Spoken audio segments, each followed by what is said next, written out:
Now, Harry and Meghan Markle's surrogacy scandal has entered the mainstream media domain. Now, this story may have been somewhat overshadowed this week by the duplicitous duo's disgusting disaster tourism, but it really must be talked about.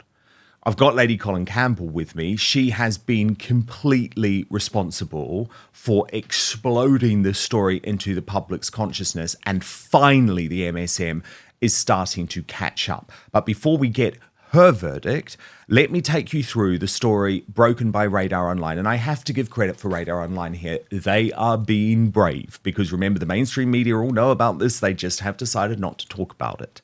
So Radar Online writes, Prince Harry and his clout-chasing wife Meghan Markle are being rocked by a surrogacy scandal, said sources, who added the diva's very own dad is casting doubt on the birth of the couple's son, Archie. Now, of course, that is as a result of the interview that Samantha Markle gave here on Outspoken, revealing Thomas Markle's true feelings about this. But Radar Online says that Buckingham Palace is being pressured to remove Prince Archie and Princess Lilibet from the UK's royal line of succession until the Duchess provides absolute proof that she popped out both babies herself, Radar Online can reveal. Now, here's where it gets very significant, because a high-level palace courtier is quoted by Radar Online. Now, I want to read this out to you because it really is significant. So this high-level palace courtier tells Radar Online, this scandal comes as no surprise. Speculation about the children has been simmering for years. The kids are 6th and 7th in line to the throne, but have been under cloak and dagger secrecy since they were born. There are so many questions swirling around them. This crisis won't die down until the irrefutable truth comes out. Wow, Lady Colin Campbell, look, I know this is only Radar Online at this point, and Radar Online have been very brave when it comes to reporting the truth about Prince Harry and Meghan in the mainstream media sphere. But this, to me, still feels significant. It still feels like a real push forward, because, of course, for some time, you were the only person talking about the surrogacy scandal at all. Dan, are you trying to put me in the line of fire, or are you praising me? I'm not sure whether this is... You're off to the tower, Lady C. You're off to the tower. Well, look, Radar Online, in fairness, they do quote you and say royal author Lady Colin Campbell recently challenged the conspiracy of silence and misinformation surrounding both tots. Well, yes. I mean, Dan, you and I have spoken about this privately, so you know my sentiments on the matter. And also, I have been in touch over the years as a result of the public coming to me about this behind the scenes. And I need to be very careful how I put this and what I say, because I don't want to breach any protocols, let's put it that way. But I mean, this has been simmering behind the scenes for some time. And my own sentiment is very simple. The royal family owes it to the public of each and every country of which the king is monarch to clear up any doubts about anybody in the line of succession.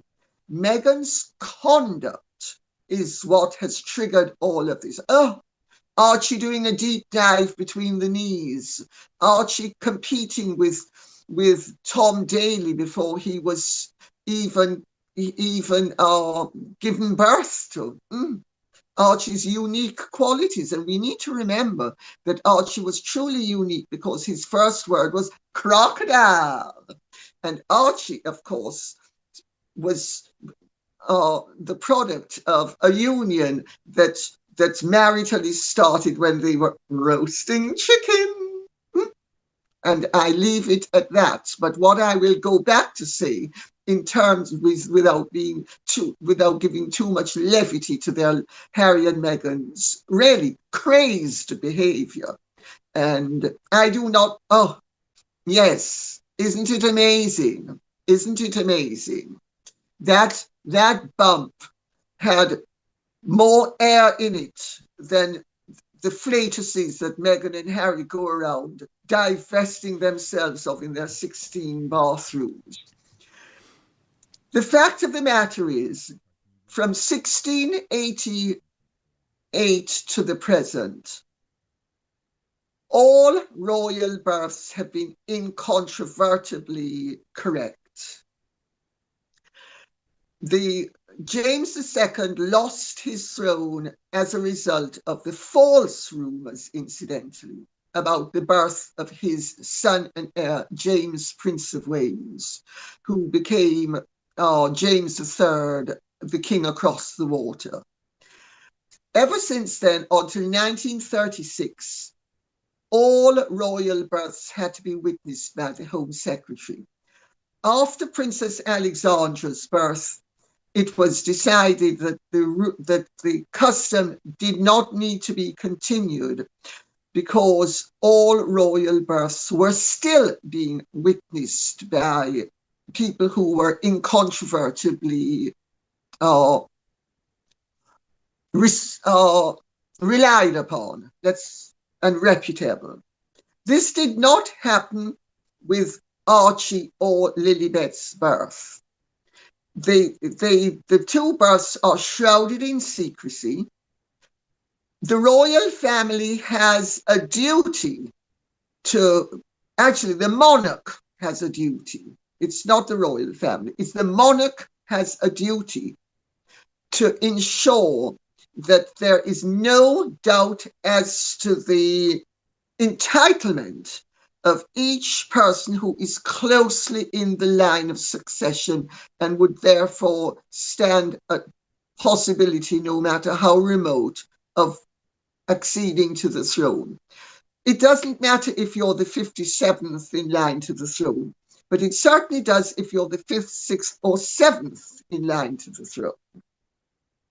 And this is all very simply cleared up, as I have made the point privately, officially behind the scenes.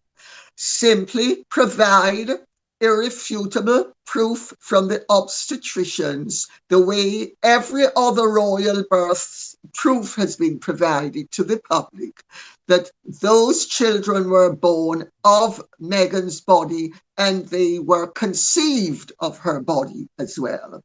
Because until the law changes, if she used someone else's egg, even if she then housed it in her own body, those children are not entitled to be in the line of succession. They are too closely in the line of succession for this to continue. And this has been an issue behind the scenes for years now.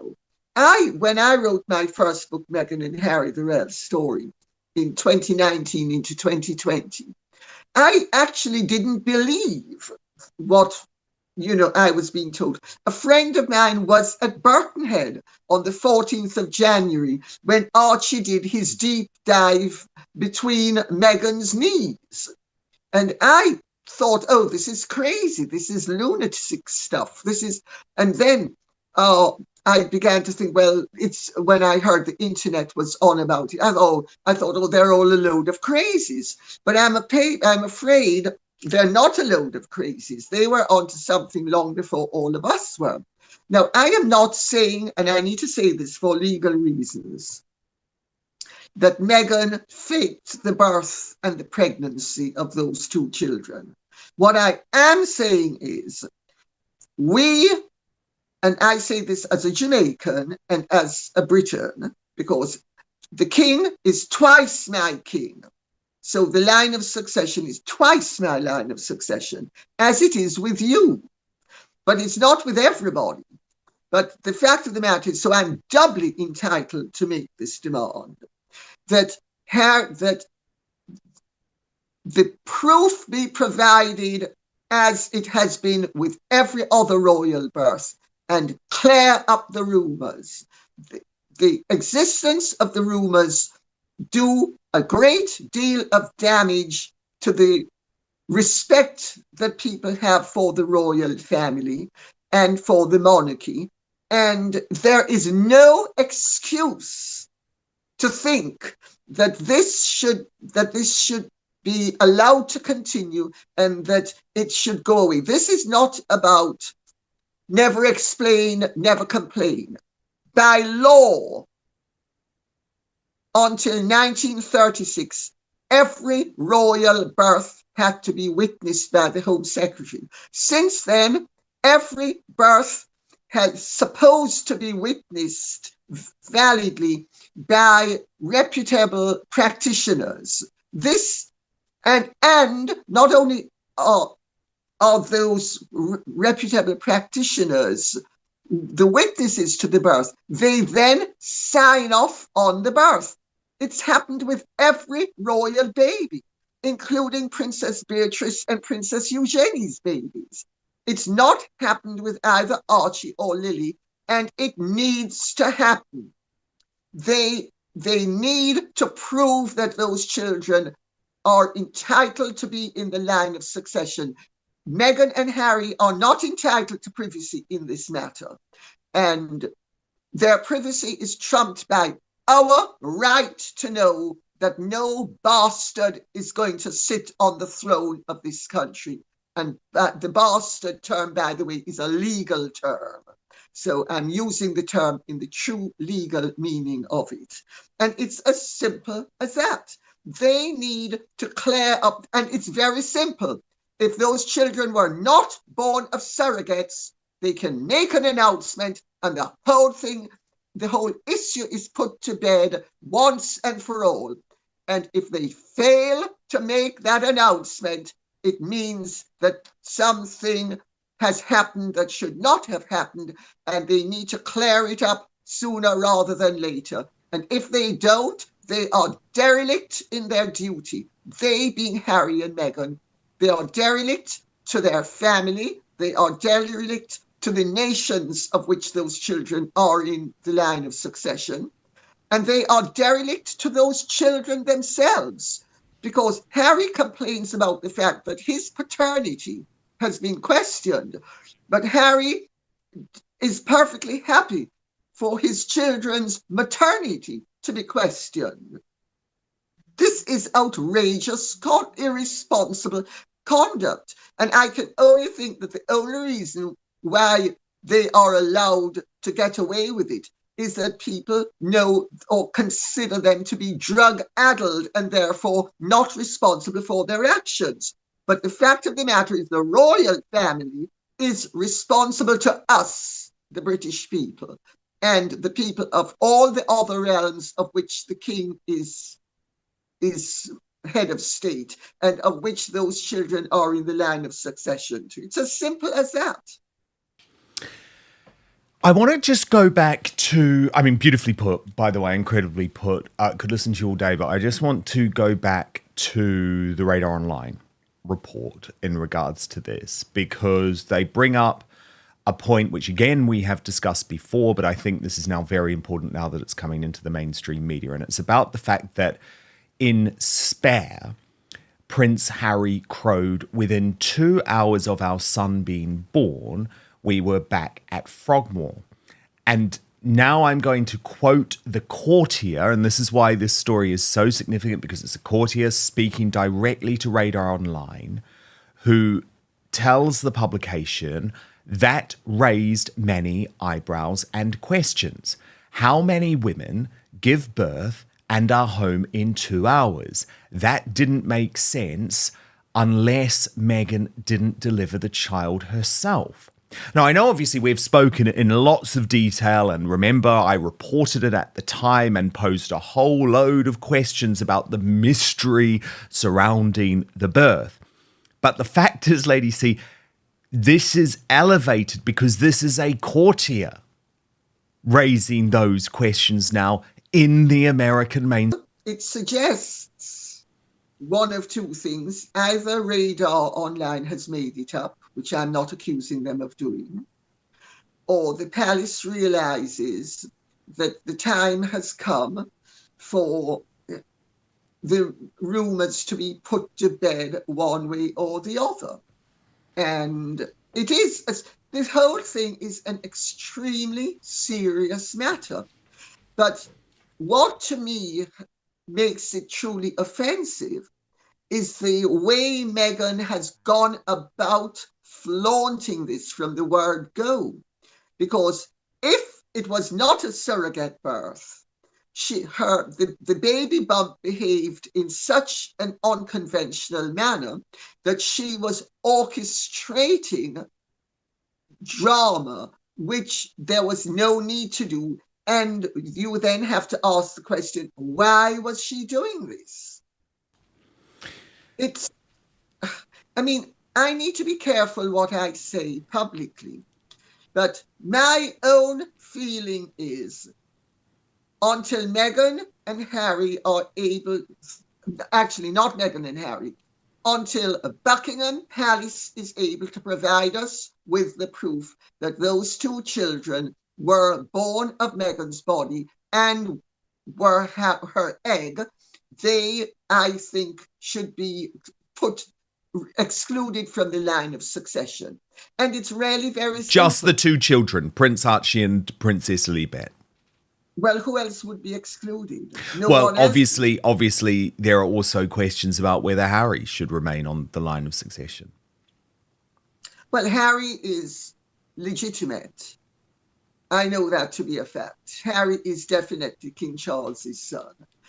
And Harry there. But what about if he's propagated this sort of lie? That doesn't matter when it comes to the line of succession. At that point, if he has been collusive, he should be removed from the line of succession. And if he doesn't do it voluntarily, it should be done by Parliament. Because it would have to be done by Parliament. It would have to be, wouldn't it? It would have to be, and King Charles would have to make that request. Now, look, in this Radar Online bombshell, Lady C, a royal insider also brings you into the equation. They're quoted as saying, Meghan must be furious. I can imagine her reaction, venting her anger and frustration over Lady C, threatening to sue and blaming Harry for not doing enough to protect their privacy. This scandal will stretch their marriage to the limit. It's already hanging by a thread. However, the courtier confided, Lady C is determined to get the truth. Meghan's nightmare isn't going away until she comes clean. So can I just clarify, Lady C, have you had any threats at all of legal action from the Sussexes at this point? Not a word, but it is my belief that the phony GoFundMe, the phony GoFundMe account that was used, that was GoFundMe set it up. So somebody in GoFundMe was reached by someone, because these things don't happen out of nowhere, and set up a fake account in my name using my details, begging for donations to be handed to my bank account in Meghan's father's name, after I had closed down my account. And then Martin Robinson, who is the chief online reporter for the Mail, immediately found out about this. As soon as it happened, he found out about it. Before I knew about it, he found out about it and got in touch with my agent, David Samuel of ASM Talent, and wanted to speak to me about it. And that was the first time I knew that this account had been set up. I'm not stupid. I do not for 1 second believe that somebody at GoFundMe inadvertently set up that account. It's not possible to inadvertently set up a fake account.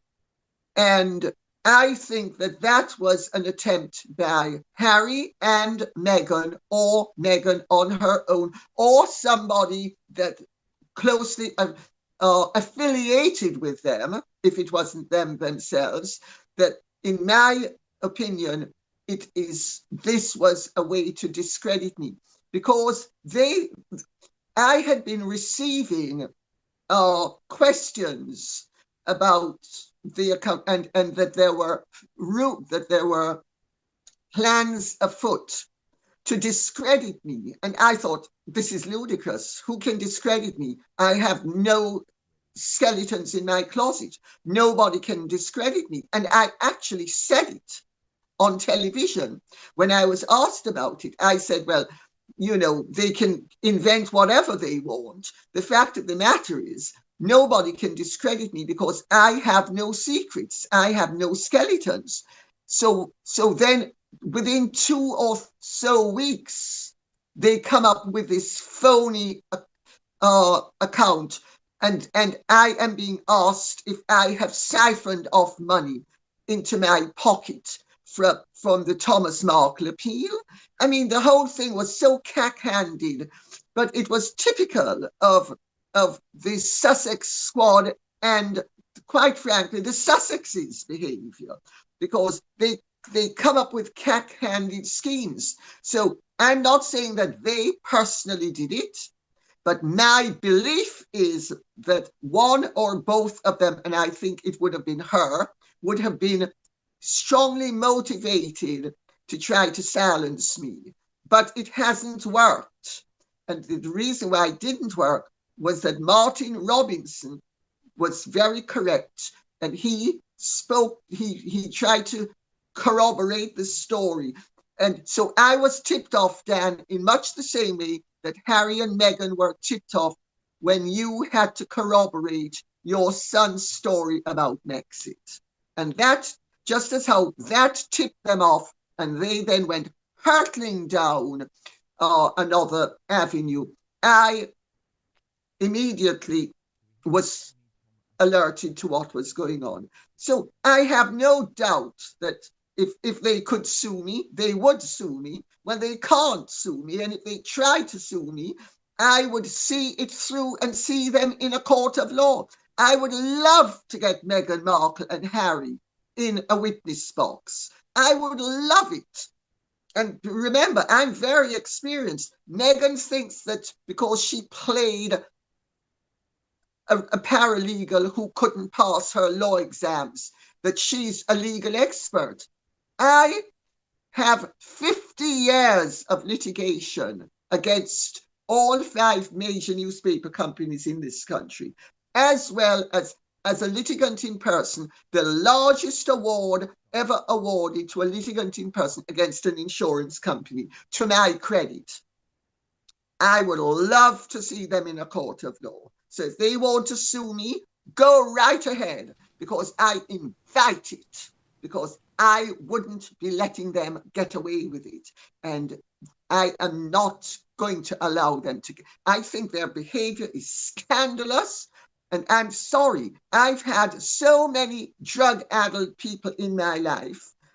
And my opinion is that Harry's demeanor, and Meghan's, incidentally, is his admissions, their behavior is heavily influenced by drugs.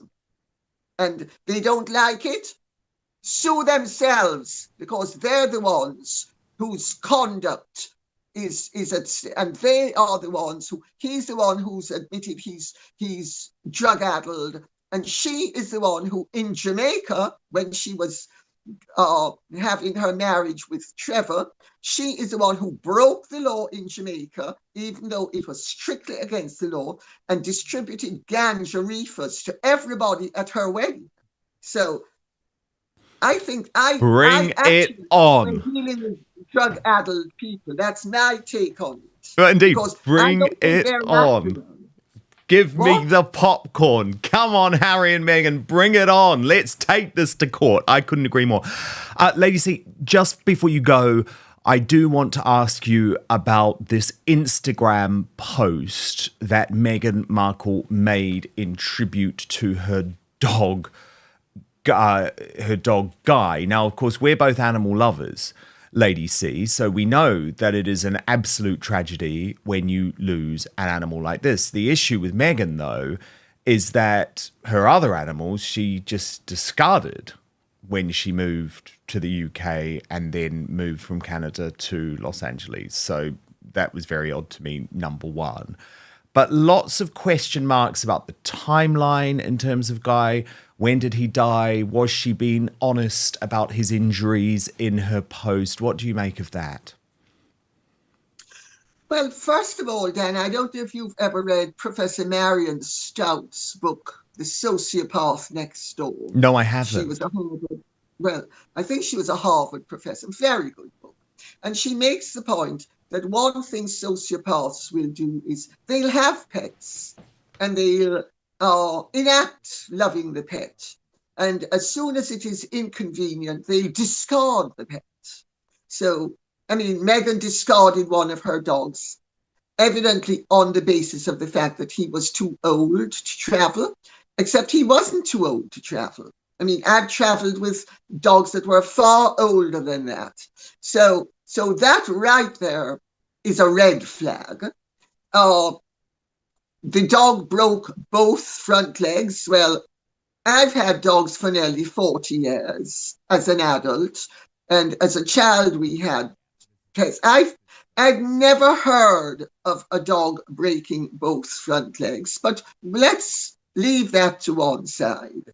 The fact of the matter is the cynical use of that dog, because she features that dog in her Netflix show.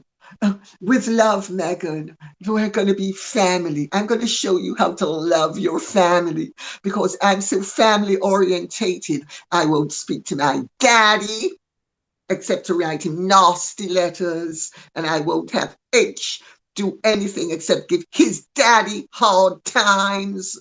So the hypocrisy of it all, and quite frankly, her demeanor is not that of somebody who actually loves the dog. I mean, if you love a pet, would you be using it as cynically as Meghan has used? Well, possibly you would if you are. According to the discussion, a Radar Online report has brought long-running speculation into the spotlight by referencing unnamed palace sources. The report argues that questions surrounding the children's births will continue until official clarification is provided. Lady Colin Campbell believes the issue is bigger than celebrity gossip. She argues that because Archie and Lilibet are high in the line of succession, the monarchy has a responsibility to remove any public doubt through clear and official documentation. The conversation also looks back at historical royal traditions, noting that previous royal births were formally verified to avoid disputes over succession. Lady Colin Campbell says similar transparency would settle the ongoing debate. It's important to remember that these are opinions and claims discussed by commentators, not confirmed facts. Whether you agree or disagree, the conversation continues to generate attention around the world. What do you think? Share your thoughts in the comments, and don't forget to like, subscribe, and turn on notifications for more royal family news and commentary.